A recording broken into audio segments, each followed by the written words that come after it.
Hi guys, ఇది చాలా different cinema. One liner ఏంటంటే హీరో హీరోయిన్ ఒకే ఇంట్లో ఉంటున్నారు, కానీ డిఫరెంట్ ఏంటంటే ఒక్కొక్కరు ఒక్కో కాలంలో ఉన్నారు. హీరో 1999లో ఉన్నాడు, హీరోయిన్ 2018లో జీవిస్తోంది. ఈ ఇంట్లో ఒక తలుపును తెరిస్తే 1999కి వెళ్తారు, ఇంకో తలుపును తెరిస్తే 2018కి వెళ్తారు. వీరి జీవితంలో ఎలాంటి ఇబ్బందులను ఎదుర్కొన్నారు, ఎలాంటి ఇన్సిడెంట్స్ ఎదురయ్యాయి అనేది చాలా ఇంట్రెస్టింగ్ గా చెప్పిన సినిమానే how long will I love you. ఇక ఆలస్యం చేయకుండా సినిమాలోకి వెళ్దామా? అంతకంటే ముందు వెల్కమ్ టు కళ్ళ ముందు కదిలే చిత్రాలు. సినిమా స్టార్టింగ్ లో షాంఘాయ్ అనే ఒక అమ్మాయిని చూపించారు. ఈమె ఈ సినిమా హీరోయిన్. హీరోయిన్ కు 12 ఏళ్లప్పుడు వాళ్ళ నాన్న ఒక యాక్సిడెంట్ లో చనిపోయాడు. అందువల్ల హీరోయిన్ పుట్టి పెరిగిన ఇంటిని అమ్మి వేరే చోటుకు వెళ్లాల్సి వచ్చింది. ఇప్పుడు హీరోయిన్ వర్క్ చేస్తోంది. ఆమె లక్ష్యం ఏంటంటే చిన్న వయసులో ఇంటిని అమ్మారు కదా, ఆ ఇంటిని ఎలాగైనా కొనాలనేది ఈమె లక్ష్యం. కానీ హీరోయిన్ సంపాదించే డబ్బు ఆమెకే సరిపోవట్లేదు. ఆమె చేసే పని కూడా ఆమెకు నచ్చట్లేదు. సీన్ కట్ చేసి ఇంకో అబ్బాయిని చూపించారు. ఇతడే ఈ cinema hero. Hero design work చేస్తున్నాడు. ఇతడు ఇంటికి ప్లాన్స్ గీస్తుంటాడు. ఇప్పుడు కూడా ఒక బిల్డర్ దగ్గరికి డిజైన్ చూపించడానికి వచ్చాడు, కానీ అతడు హీరోను అస్సలు పట్టించుకోకుండా వెళ్ళిపోతున్నాడు. ఇప్పుడు నైట్ అయింది, హీరో తన ఇంటికి వస్తున్నాడు. ఇంకోవైపు హీరోయిన్ కూడా తన ఇంటికి వస్తున్నట్లు చూపించారు. హీరో హీరోయిన్ ఒకే అపార్ట్మెంట్ లో ఒకే ఇంట్లో ఉన్నారు. అదేలాగంటే హీరో ఆ అపార్ట్మెంట్ లో 1999లో ఉన్నాడు, కానీ హీరోయిన్ మాత్రం 2018లో ఉంది. అసలు ఇంతకీ వేర్వేరు కాలాల్లో ఉన్న వాళ్ళు ఒకే అపార్ట్మెంట్ లో ఎలా ఉన్నారనేది మనకు అర్థం కాదు. పోతుంటే పోతుంటే మొత్తం అర్థం అవుతుంటుంది. హీరోయిన్ స్నానం చేస్తోంది, ఇంకోవైపు హీరో వంట చేస్తున్నాడు. వెజిటేబుల్స్ అన్ని కట్ చేసి సింక్ లో కడుగుతున్నాడు. ఇంకోవైపు హీరోయిన్ స్నానం చేస్తోంది కదా, ఆ బాత్ టబ్ లో చూస్తే వెజిటేబుల్స్ వస్తున్నాయి. ఇంకోవైపు హీరో ఇక్కడ కడుగుతున్నాడు కదా, ఇందులో చూస్తే సోపు వస్తుంటుంది. ఇదంతా చూసి ఇద్దరికి ఏమీ అర్థం కావట్లేదు. ఏంట్రా మన అపార్ట్మెంట్ లో ఇలా డిఫరెంట్ గా జరుగుతుంది ఏంటి అనుకుంటున్నారు. ఇద్దరు కూడా టైర్డ్ గా ఉండడం వల్ల పెద్దగా ఆలోచించకుండా పడుకున్నారు. కట్ చేస్తే మరుసటి రోజు అయింది. బాగా నిద్రపోతున్న హీరో చెంపపై హీరోయిన్ ఒక్కటేసింది.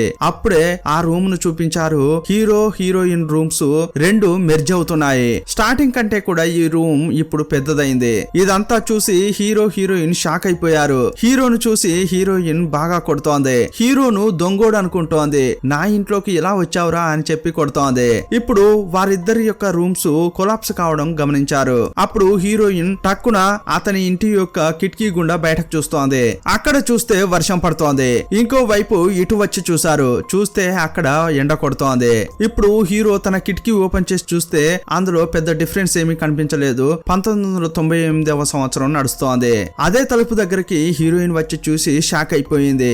ఎందుకంటే ఇన్నాళ్ళుగా హీరోయిన్ జీవించేది 2018. ఇప్పుడు ఆమె 1999వ సంవత్సరాన్ని చూడగానే షాక్ అయిపోయింది. వెంటనే లోపలికి వచ్చి తలుపేసుకుంది. ఇదంతా కల ఏమో అనుకుని మళ్ళీ ఆ అపార్ట్మెంట్ లో ఉన్న తన రూమ్ యొక్క తలుపు తెరిచింది.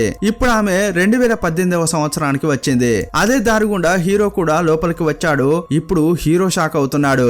ఎందుకంటే అతడు 1999వ సంవత్సరానికి చెందినవాడు కదా. 2018లో టెక్నాలజీ ఇంప్రూవ్ అయింది కదా, దాన్ని చూసి అతడు షాక్ అవుతున్నాడు. వెంటనే ఇంట్లోకి వచ్చి తలుపేసుకున్నాడు. ఇప్పుడే వారికి అర్థమవుతోంది ఇద్దరు ఒకే అపార్ట్మెంట్ లో ఉన్నారు, కానీ వారు వేర్వేరు కాలాల్లో ఉన్నారని అర్థం చేసుకున్నారు. అప్పుడు హీరోయిన్ సడన్ గా హీరో చెంపపై ఒక్కటిచ్చింది. నొప్పి భరించలేని హీరో ఎందుకు నన్ను కొడుతున్నావు అంటుంటాడు. లేదు, ఇది కళ అని చెక్ చేయడానికే అని ఆమె చెప్తోంది. ఇప్పుడు వీరిద్దరు ఏమనుకుంటున్నారంటే మనం ఈ రెండు డోర్లను కూడా ఒకేసారి తెరుద్దామా అనుకుంటున్నారు. ఇప్పుడు ఇద్దరు కూడా ఒకేసారి రెండు డోర్లను ఓపెన్ చేస్తున్నారు. అప్పుడు భూకంపమే వచ్చినట్లయింది. ఆ రెండు రూమ్స్ కూడా ఇంకా మెర్జ్ అవుతున్నాయి. ఇప్పుడే వారికి అర్థమైపోయింది ఈ రెండు తలుపులను కూడా ఒకేసారి ఓపెన్ చేయలేమని. ఇప్పుడు హీరోయిన్ కు ఒక విషయం గుర్తుకొచ్చింది. ఇప్పుడు హీరో ఉన్న కాలం ఏంటి? 1999. ఆ టైంలో హీరోయిన్ వాళ్ళ నాన్న ప్రాణాలతోనే ఉండి ఉంటాడు కదా, అందువల్ల నేను మా నాన్నను చూడాలి. నువ్వు నీ తలుపు ఓపెన్ చేసి నన్ను అక్కడికి తీసుకెళ్లగలవా అని హీరోయిన్ అడుగుతోంది. అప్పుడు హీరో కూడా ఆమెను తీసుకెళ్లాడు. వాళ్ళ నాన్నను మీట్ అవడానికి హీరోయిన్ వేగంగా వెళ్తోంది. కానీ వాళ్ళ నాన్న చిన్న వయసులో ఉన్న హీరోయిన్ తో ఆట ఆడుకుంటున్నాడు. ఇదంతా చూసి హీరోయిన్ చాలా ఫీల్ అవుతోంది. వెంటనే వాళ్ళ నాన్నతో మాట్లాడాలని ఆయన పక్కగా వెళ్తోంది. కానీ ఆమె వెళ్తుంటే ఏదో ఆపుతోంది. ఆమె వాళ్ళ నాన్న పక్కకు వెళ్ళలేకపోయింది. అప్పుడు చాలా కోపంతో మళ్ళీ ఇంట్లోకి వచ్చింది. అప్పుడు హీరో ఏమంటున్నాడంటే, నేను నిన్ను నా కాలానికి తీసుకెళ్లాను కదా, ఇప్పుడు నీ కాలానికి నన్ను తీసుకెళ్ళు అంటుంటాడు. ఇప్పుడు హీరోయిన్ తన కాలంలో ఉన్న ఒక అడ్వాన్స్డ్ ల్యాప్టాప్ ను తీసి అతనికి చూపించింది. హీరో దాన్ని చూసి చాలా షాక్ అవుతున్నాడు. ఎందుకంటే ఆ కాలంలో కేవలం కంప్యూటర్స్ మాత్రమే ఉన్నాయి. అప్పుడు అతడు ఏం చేస్తున్నాడంటే, నా ఫ్యూచర్ లో నేను ఎలా ఉంటానో తెలుసుకోవాలని అతడు గూగుల్లో తన పేరును టైప్ చేస్తున్నాడు. అలా చేస్తుంటే అతని చుట్టూ మొత్తం కంపిస్తోంది. ఈ టైంలోనే హీరోయిన్ కు ఒకటి అర్థమైంది. అదేంటంటే, మనం మన ఫాస్ట్ లో గాని ఫ్యూచర్ లో గాని ఉన్న వాళ్ళను కాంటాక్ట్ చేయలేమని అనుకుంటున్నారు. అలా ఏదైనా ట్రై చేస్తే భూమి కంపిస్తున్నట్లు అనిపిస్తోంది. అంతేకాదు మనం ఇద్దరం కూడా ఒకే టైంలో ఈ 2 తలుపులను ఓపెన్ చేయలేము. అంతేకాదు నీ తలుపును నువ్వే ఓపెన్ చేయాలి. కావాలంటే ఆ తలుపు గుండా నేను రావచ్చు. అలాగే నా తలుపును నేను మాత్రమే తెరవగలను. కావాలంటే నా తలుపు గుండా నువ్వు రావచ్చు అని చెప్తోంది. సీన్ కట్ చేస్తే ఒక పెద్ద బిజినెస్ మ్యాన్ ను ఒక సైంటిస్ట్ ను చూపించారు. వాళ్ళిద్దరూ మీట్ అయ్యి మాట్లాడుకుంటున్నారు. ఆ సైంటిస్ట్ ఏం చెప్తున్నాడంటే, మనం డైమెన్షియల్ టైం లైన్ ను సృష్టించాం. కానీ ఆ టైం లైన్ మన చోటుకు రాకుండా సిటీలో ఏదో ఒక చోట ఓపెన్ అయింది అని అతడు చెప్తున్నాడు. దాన్ని ఎలాగైనా మనం కనిపెట్టాలి అని బిజినెస్ మ్యాన్ కు ఆ సైంటిస్ట్ చెప్తున్నాడు. ఆ బిజినెస్ మ్యాన్ ఏమనుకుంటున్నాడంటే, ఈ టైం లైన్ ను సృష్టించిందే డబ్బు సంపాదించడానికి. ఇలా ఆలోచిస్తున్నాడు. ఈ టైంలో ఆ బిజినెస్ మ్యాన్ యొక్క ఫేస్ ను మనకు చూపించలేదు. ఇప్పుడు నైట్ అయింది. హీరోయిన్ కు నిద్రే రావట్లేదు. అప్పుడు హీరోయిన్ ఏం చెప్తుందంటే, మా నాన్న చనిపోవడం వల్లే ప్రస్తుతం నేను ఈ పరిస్థితుల్లో ఉన్నా. ఎప్పుడైతే మా నాన్న నాకు గుర్తుకు వస్తాడో అప్పుడు ఆయన కార్ కి చూస్తుంటా అంటోంది. అంతేకాదు మాకు చాలా అప్పులు కావడం వల్ల చిన్న వయసులో ఉన్న మా ఇల్లు కూడా పోయింది. కానీ ఎలాగైనా చేసి ఆ ఇంటిని నేను మళ్ళీ కొంటా అంటోంది.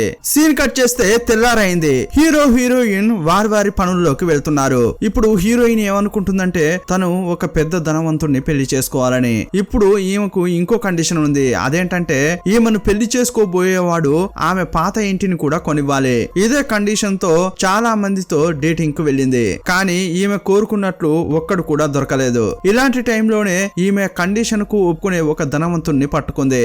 ఆ ధనవంతుణ్ణి చూస్తే హీరోయిన్ కంటే చాలా పెద్ద వయస్కుల్లా ఉన్నాడు. ఒక అమాయకుడిలా మాట్లాడుతున్నాడు. అయినా కూడా అతడు ధనవంతుడు కాబట్టి వేరే దారి లేక హీరోయిన్ ఒప్పుకుంది. అప్పుడు అతడు ఏం చెప్తున్నాడంటే, ఇంకొంచెం సేపట్లో నేను నీ ఇంటిని కొంటాను. ఆ ఇంటిని కొనగానే ఆ ఇంటికి మన ఇద్దరి పేరును అతికించాలి. అందువల్ల ఒక చిన్న ఖర్చు ఉంది. నేను కొంచెం డబ్బును క్యారీ చేయను. అందువల్ల నీ దగ్గర ఏమైనా డబ్బు ఉందా అని అడిగాడు.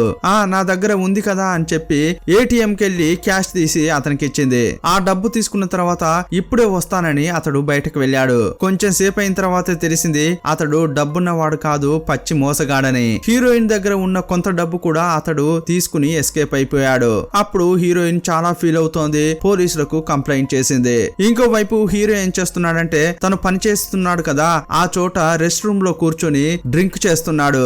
అప్పుడు ఆ బాత్రూమ్ లోకి ఆ కంపెనీ ఓనర్, అందులో పనిచేసే మేనేజర్, ఆ తర్వాత ఇంకొకతడని ముగ్గురు లోపలికి వచ్చారు. అప్పుడు ఓనర్ వాళ్ళతో ఏమంటున్నాడంటే, మనం ఇంకా వేరే ఏదైనా బిజినెస్ చేయాలి, అందుకు నా దగ్గర చాలా ఐడియాస్ కూడా ఉన్నాయి. ఇలా చెప్పి వెళ్ళిపోయిన తర్వాత ఆ మేనేజర్ ఏమంటున్నాడంటే, ఈ ఓనర్ డబ్బును ఎలాగైనా చేసి మనం మోసం చేసి తీసుకోవాలి. డబ్బు తీసుకున్న తర్వాత ఇతన్ని బ్యాంకులో ఇరికించాలి అని అంటుంటాడు. తన ప్లాన్ అంతా ఇంకొకతడికి చెప్తున్నాడు. ఇదే టైంలో హీరో బాత్రూమ్ లోనే ఉన్నాడు కదా, వాళ్ళు మాట్లాడుకునేదంతా ఇతడు విన్నాడు.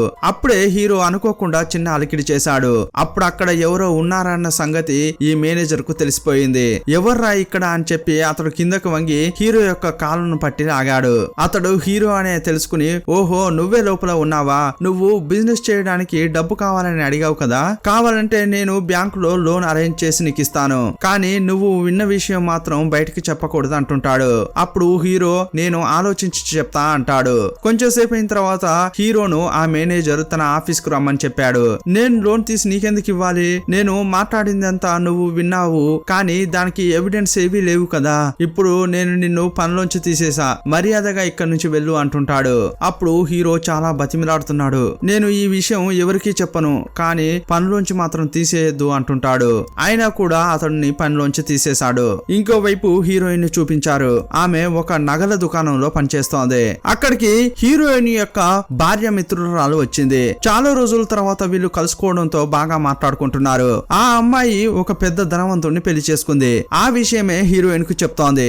ఇప్పుడు హీరోయిన్ ఏమంటుందంటే, నా భర్త కూడా ఒక పెద్ద ధనవంతుడే, అతడు ఎప్పుడు బిజీగా ఉంటాడు అని ఈమె అబద్ధం చెప్పింది. అప్పుడు ఆ ఫ్రెండ్ అమ్మాయి ఏమంటుందంటే, ఈ రోజు నీ భర్తను తీసుకుని ఒక హోటల్ కు రా అని చెప్పింది. నేను కూడా నా భర్తను తీసుకుని ఆ హోటల్ కు వస్తానని చెప్పి అక్కడి నుంచి వెళ్ళిపోయింది. ఇప్పుడు హీరోయిన్ కు ఏం చేయాలో అర్థం కావట్లేదు. ఇప్పుడు ఆమెకు ఒక ఐడియా వచ్చింది. ఇప్పుడు హీరోను తన భర్తగా నటింపజేయాలని అనుకుంటోంది. అద్దెకు కోట్లు ఇస్తుంటారు కదా, వాటిని తీసుకొచ్చి హీరోకు ఇచ్చింది. హీరోను చూడ్డానికి ఒక పెద్ద ధనవంతుడిలాగా మార్చింది. ఆ తర్వాత ఆ హోటల్ కు తీసుకెళ్లింది. తన భర్త ఈ హీరోనే అని చెప్పి పరిచయం చేసింది. ఇప్పుడు అంతా కూడా నార్మల్ గానే పోతోంది. కానీ భోజనం చేసే టైంలో హీరో అక్కడున్న వాటిని వింతగా చూసి ఆబగా తింటుంటాడు. ఆ తర్వాత ఉక్కపోస్తోందని కోటును తీశాడు. అందులో చూస్తే అద్దెకు దొరకబడును అని ఒక స్టిక్కర్ అతికించబడి ఉంది. ఇదంతా కూడా ఆ ఫ్రెండ్ అమ్మాయి ఆమె హస్బెండ్ చూశారు. ఇదంతా గుర్తించని హీరో, నాకు ఒక పెద్ద కంపెనీ ఉంది, నా దగ్గర ఇంతమంది పనిచేస్తారు అంతమంది పనిచేస్తారు అని గొప్పలు చెప్పుకుంటున్నాడు. ఇదంతా విని వాళ్ళు బాగా నవ్వుకుంటున్నారు. ఇంకోవైపు హీరోయిన్ ఫేక్ డైమండ్ రింగ్ ను చూపించింది. ఈ డైమండ్ చాలా కాస్ట్లీ అని చాలా సీనేస్తోంది. ఆమె చేయిని కింద కొట్టగానే ఆ డైమండ్ వెళ్లి నిప్పు పక్కన పడింది. ఆ వేడికి అది అక్కడే కరిగిపోయింది. ఇదంతా చూసి ఆ ఫ్రెండ్ అమ్మాయి ఆమె భర్త బిగ్గరగా నవ్వుతున్నారు. అంతే, హీరోయిన్ కు చాలా అవమానంగా అనిపించింది. ఇంటికి వచ్చిన తర్వాత నాకు చాలా అవమానం జరిగిందని హీరోయిన్ బాగా ఏడుస్తోంది. ఇదే టైంలో టీవీలో ఒక లాటరీ టికెట్ గురించి షో వస్తోంది. దాన్ని చూసిన వెంటనే వీళ్ళేమనుకుంటున్నారంటే, ఆ టికెట్ ను కొని మనం ధనవంతులం కావాలని అనుకుంటున్నారు. వీళ్ళు ఏం చేస్తున్నారంటే, మరుసటి రోజు 1999 కాలంలో ఆ మరుసటి రోజుకు వెళ్లారు. ఏ లాటరీ టికెట్ ను కొంటే విన్ అవుతారో దాన్ని కొన్నారు. ఇక వీళ్ళే విన్ కాబోతున్నారని వీళ్ళకి తెలిసిపోయింది కదా, అందువల్ల వీళ్ళు చాలా ఎంజాయ్ చేస్తున్నారు, చాలా ఖర్చు చేస్తున్నారు. వీళ్ళిద్దరూ ఒక హోటల్ కు వెళ్లి బాగా తాగారు. కానీ ఇవ్వడానికి డబ్బులు లేవు. అప్పుడు హీరోయిన్ తన పర్సు బేరర్కి ఇచ్చి, నేను రేపొచ్చి దీన్ని కలెక్ట్ చేసుకుంటా అని చెప్పింది. ఇప్పుడు మరుసటి రోజు అయింది. హీరోయిన్ నిద్ర లేచారు. ఈ లాటరీ టికెట్ రిజల్ట్ ఏమొస్తుందని వెతుకుతున్నారు. వీళ్ళు అనుకున్నట్లుగానే వీళ్ళ దగ్గర ఉన్న టికెటే విన్ అయింది. అప్పుడు చాలా సంతోషంతో ఎగిరి గంతుడేస్తున్నారు. సడన్ గా ఏమైందంటే, వాళ్ళ లాటరీ టికెట్ పై ఒక నెంబర్ ఉంటుంది కదా, అది మాయమైపోయింది. అది చూసి ఇద్దరు షాక్ అయిపోయారు. అప్పుడే వారికి ఒక విషయం అర్థమైపోయింది, వారి ఫ్యూచర్ ను వీరు మార్చలేరని. ఇప్పుడు హీరోయిన్ ఆ రెస్టారెంట్ కు వెళ్లి తన పర్సు ఇవ్వమని అడిగింది. కానీ డబ్బు ఇవ్వకుండా ఇది ఇవ్వమని చెప్పి వాళ్ళు అన్నారు. హీరోయిన్ చాలా టెన్షన్ అయిపోయింది. తిరిగి ఇంటికి వెళ్లే క్రమంలో హీరోతో ఆమె బాగా గొడవ పడుతోంది. ఇలా వీళ్ళు గొడవ పడే క్రమంలో ఒక పెద్ద అడ్వర్టైజ్మెంట్ బోర్డు లో హీరో యొక్క ఫేస్ ను చూపించారు. అదెవరంటే 2018లో ఉండే హీరో. 2018లో హీరో ఒక పెద్ద ధనవంతుడయ్యాడు. ఇప్పుడు అతడు మీడియాకు ఒక ఇంటర్వ్యూ ఇస్తున్నాడు. ఆ ఇంటర్వ్యూ ఇవ్వడానికి కూడా అతనికి టైం లేనంత ధనవంతుడు. ఇదంతా హీరో చూసి, ఫ్యూచర్ లో నేను ఇంత పెద్ద ధనవంతుడినైతానా అని సంతోషపడుతున్నాడు. ఇప్పుడు వీళ్ళిద్దరూ కలిసి ఫ్యూచర్ లో ఉన్న హీరో ఇంటర్వ్యూ ఇస్తాడు కదా, అక్కడికి వచ్చారు. అప్పుడు ఈ హీరో ఫ్యూచర్ లో ఉన్న హీరో దగ్గరికి వస్తున్న క్రమంలో సడన్ గా ఏదో అనుకోనిది జరిగింది. అందువల్ల ఆ మీటింగ్ క్యాన్సిల్ అయిపోయింది. ఈ టైంలో ఫ్యూచర్ లో ఉన్న హీరోకు ఈ హీరోయిన్ ను కలవడం, ఆ తర్వాత జరిగిన విషయాలు లైట్ గా తెలుస్తున్నాయి. ఇంకోవైపు హీరో చేతికి గాయమైంది. అది ఇప్పుడు ఫ్యూచర్ లో ఉన్న హీరోకు కూడా ఆ గాయం అవుతోంది. దీన్ని బట్టి ఇప్పుడు హీరో ఏం చేసినా కూడా ఫ్యూచర్ లో ఉన్న హీరోకు ఎఫెక్ట్ అవుతుందనేది తెలుసుకున్నాడు. అంతేకాదు, స్టార్టింగ్ సీన్ లో ఒక బిజినెస్ మ్యాన్ ను చూపించారు కదా, అతని ముఖం కూడా చూపించలేదు కదా, అది వేరెవరో కాదు, ఈ ఫ్యూచర్ హీరోనే. అంతేకాదు, అతనితో పాటు ఒక సైంటిస్ట్ ను చూపించారు కదా, అది వేరెవరో కాదు, 1999లో ఒక మేనేజర్ ను చూపించారు కదా, ఆ మేనేజరే ఈ సైంటిస్టు. ఆ సైంటిస్టు ఈ ఫ్యూచర్ హీరోతో ఏం చెప్తున్నాడంటే, ఈ హీరో అతని టైం లైన్ లో ఊరికే ఉండకుండా హీరోయిన్ టైం లైన్ కు వచ్చి తిరుగుతున్నాడు. అందువల్ల కొత్త కొత్త మెమరీస్ అన్ని మీ బ్రెయిన్ కు వస్తాయని చెప్తున్నాడు. దీనివల్ల ఫ్యూచర్ లో ఉన్న మీకే చాలా ఆపద అంటుంటాడు. సీన్ కట్ చేసి మన హీరోను చూపించారు. తనను పనిలోంచి తీసేసిన మేనేజర్ దగ్గరికి వెళ్లి, మీరు నన్ను పనిలోంచి తీసేస్తున్నారా, ఇదిగో చూడు నేనే రిజైన్ చేస్తున్నా అని లెటర్ ఇచ్చాడు. ఇంకోవైపు హీరోయిన్ వర్క్ చేసే చోటుకి ఫ్యూచర్ హీరో వచ్చాడు. హీరోయిన్ ను డేటింగ్ కు పిలిచాడు. ఇప్పుడు వీళ్ళిద్దరు కార్ లో వెళ్తున్నారు. కానీ కానీ హీరోయిన్ కు హీరోతో ఉన్నట్లుగా ఈ ఫ్యూచర్ హీరోతో కంఫర్టబుల్ గా లేదు. ఆ ఫ్యూచర్ హీరో ఈమెను కాస్ట్లీ రెస్టారెంట్ కు తీసుకెళ్లినా కూడా హీరోయిన్ కు ఏదో మిస్ అయినట్లు అనిపిస్తోంది. వీళ్ళిద్దరు తింటున్న క్రమంలో అతడు ఏమంటున్నాడంటే, నువ్వు 1999 లో ఉన్న హీరోతో ఉన్నది నాకు తెలుసు, ఇకపై నువ్వు నా గతించిన కాలంతో ఉండకూడదు, అందువల్ల నా ఫ్యూచర్ డ్యామేజ్ అవుతుంది. నేను ఒక లక్ష్యం పెట్టుకుని వెళ్తున్నాను, అందులో నీ వల్ల ఏదైనా సమస్య వస్తుందేమో. చిన్న వయసులో నువ్వు అమ్మేసిన ఇంటిని కొనాలనేది నీ లక్ష్యం కదా, అది నేను నీకు కొనిస్తాను, కానీ నువ్వు ఇప్పుడు హీరోతో కలిసి ఉండడం మానేయాలి అంటుంటాడు. అప్పుడు హీరోయిన్ వేరే దారి లేక ఒప్పుకుంది. కానీ ఆ ఇంటిని కొనడం కోసం ఆమె ఒప్పుకోలేదు. ఇలా చేస్తే హీరో యొక్క ఫ్యూచర్ బాగుంటుందిలే అని అనుకుంటోంది. ఇంటికి వచ్చిన తర్వాత హీరోతో ఏమంటుందంటే, నేను ఈ అపార్ట్మెంట్ ను ఖాళీ చేయబోతున్నాను, ఎందుకంటే ఒక కంపెనీలో నాకు పని దొరికింది, రేపే ఈ అపార్ట్మెంట్ నుంచి వెళ్ళిపోతా అని హీరోకు చెప్పింది. మరుసటి రోజు తన థింగ్స్ అన్ని తీసుకుని అక్కడ నుంచి వెళ్తోంది. హీరోను తలుచుకుంటూ బాగా ఏడుస్తోంది. కానీ హీరోయిన్ వెళ్లే క్రమంలో తన ఇంటి యొక్క తలుపును సరిగా మూయలేదు. ఇది హీరో కూడా నోట్ చేశాడు. ఇప్పుడు హీరో హీరోయిన్ యొక్క టైం లైన్ కు హీరోయిన్ హెల్ప్ లేకుండానే వెళ్లే అవకాశం ఉంది.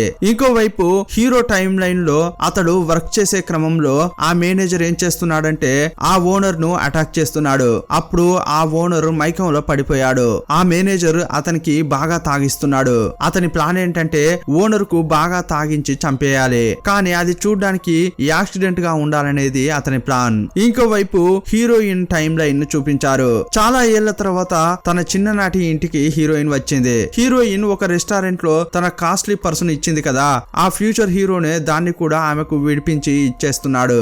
ఈ టైంలోనే హీరోయిన్ ఒక విషయాన్ని నోట్ చేసింది. అదేంటంటే ఈ ఫ్యూచర్ హీరో వేసుకున్న కోట్ లో అద్దెకు ఇవ్వబడును అని ఒక చీటీ రాసి ఉంది. ఇది చూడగానే ఇక్కడికి వచ్చింది ఫ్యూచర్ హీరో కాదు, తన హీరో అనేది ఆమెకు అర్థమైపోయింది.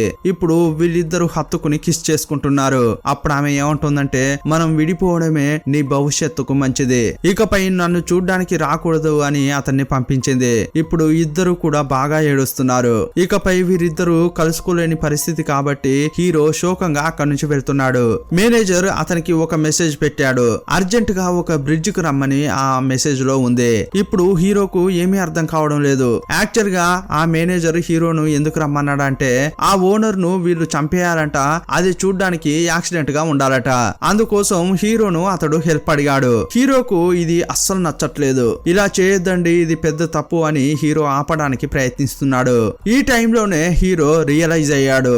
అదేంటంటే ఫ్యూచర్ లో ఈ హీరో ఆ మేనేజర్ ఒక్కటిగా ఉంటారు కదా, అంతేకాదు పెద్ద ధనవంతులు కూడా అయ్యారు. దీనికి కారణం ఏంటంటే ఈ మేనేజర్ తో కలిసి హీరో ఆ ఓనర్ ను హత్య చేయడం వల్లే వీళ్ళు ధనవంతులయ్యారు. ఈ విషయం అంతా కూడా హీరోకు అర్థమైపోయింది. ఇదే టైంలో ఆ ఓనర్ కార్ లో ఉన్న కీ చైన్ ను చూశాడు. అది చూడగానే ఇతనికి ఇంకో విషయం గుర్తుకు వచ్చింది. ఇది ఏం కీ చైన్ అంటే హీరోయిన్ దగ్గర ఒక కీ చైన్ ఉంటుంది, అది వాళ్ళ నాన్న ఇచ్చిందని చెప్పేది. ఆ కీ చైనే ఇప్పుడు ఇతనికి కనిపించింది. అప్పుడే అతనికి అర్థమైపోయింది హీరోయిన్ వాళ్ళ నాన్న ఇతడే అని. అప్పుడు హీరో ఏమనుకుంటున్నాడంటే నేను చేసిన తప్పును నేనే సరిదిద్దుకోవాలని అనుకుంటున్నాడు. ఆ మేనేజర్ నుంచి ఓనర్ ను కాపాడాడు. అందువల్ల ఫ్యూచర్ లో ఉన్న హీరో అలాగే మాయమైపోతున్నాడు. హీరోయిన్ కు వాళ్ళ నాన్న ఇప్పుడు ప్రాణాలతో దొరికాడు. అందువల్ల చిన్న వయసు నుంచేనే హీరోయిన్ వాళ్ళ నాన్నతో టైం స్పెండ్ చేస్తోంది. ఇప్పుడు గతంలో అంతా మార్చారు కదా, ఫ్యూచర్ లో కూడా ఇప్పుడు మారిపోయింది. ఆ తర్వాత హీరోయిన్ ను చూడాలని చెప్పి హీరో ఆ అపార్ట్మెంట్ కు వస్తున్నాడు. ఇప్పుడు హీరోయిన్ కూడా హీరోని చూసింది. ఆమె ఇప్పుడు కొంచెం కొంచెం మాయమైపోతోంది. హీరోని చూసి పరిగెత్తుకుంటూ వచ్చింది. అప్పుడు ఆమెను చూస్తూ హీరో ఏమంటున్నాడంటే, నువ్వు కొంచెం సేపట్లో మాయమైపోతావు, అంతేకాదు గత కాలంలో నువ్వున్నావు, నేను నీకు తెలియదు కానీ నువ్వు నాకు తెలుస్తావు, నువ్వు నాకంటే కూడా ఒక 7-8 సంవత్సరాలు తక్కువగా ఉంటావు, నీ కోసం నేను వెయిట్ చేస్తాను, నేను నిన్ను వదులుకోను అని హీరో చెప్తున్నాడు. ఇలా చెప్తున్న క్రమంలోనే హీరోయిన్ మాయమైపోతోంది. సీన్ కట్ చేసి ఒక 8 సంవత్సరాల తర్వాత చూపించారు. హీరో రోడ్డుపై నిల్చుని ఉన్నప్పుడు అతనికి నచ్చిన ఒక పాట వినిపిస్తోంది. అది వినుకుంటూ అలా నడుచుకుంటూ వస్తున్నాడు. ఆ పాట శబ్దం వింటూ హీరోయిన్ కూడా నడుచుకుంటూ వస్తోంది. ఆ కాలంలో హీరోయిన్ చిన్నగా ఉండేది కదా, ఇప్పుడు పెద్దగైంది. ఆ పాటను వింటూ ఆమె కూడా అటు వస్తోంది. అప్పుడు ఆమెను హీరో చూశాడు. సంతోషంతో ఆమె దగ్గరగా వస్తుంటాడు. అప్పుడు ఆమె అతన్ని ఒక్క తన్ను తన్నింది. నువ్వు దొంగవా, ఎందుకు నా పక్కకు వస్తున్నావు అంటోంది. అప్పుడు హీరో ఏమనుకుంటున్నాడంటే మళ్ళీ ప్రేమ గొడవతోనే స్టార్ట్ కావాలా అనుకుంటున్నాడు. ఇంతటితో ఈ సినిమాను ముగించారు. ఈ సినిమాపై మీ అభిప్రాయం ఏంటో కామెంట్ బాక్స్ లో రాయండి. మరో సినిమాతో మళ్ళీ కలుసుకుందాం. అప్పటి వరకు బాయ్ బాయ్.